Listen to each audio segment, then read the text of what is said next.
Velkommen til Paradisets have. I dag vil jeg fortælle en historie, der bliver kaldt Problemmyten. Den omhandler Adam og Eva, som begår en stor fejltagelse. Så nu skal du bare høre. Adam og Eva går rundt i Paradisets have, og alt er godt og fredeligt.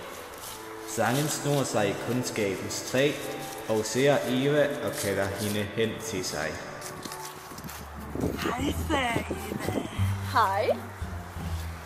Er du ikke sulten? Jo, lidt. Tag et æble. Det smager rigtig godt. Men Gud han siger altså, at... Eva, tag nu bare et æble.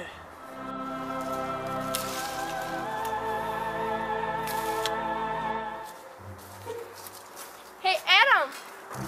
Hey Eva, Prøv lige at smage det her mega lækker æble. hvor har du fundet det henne? Det fandt jeg bare. Okay. Er det ikke godt? Jo. Hvad er det her? Hvad fanden?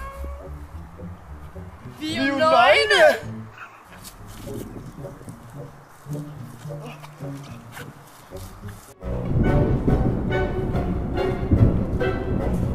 Hvorfor dækker I jer til? Jeg skabte jer nøgen, og nøgne skal I forbi. I har forrådt mig. I skal ud af Paradisets have. Nu!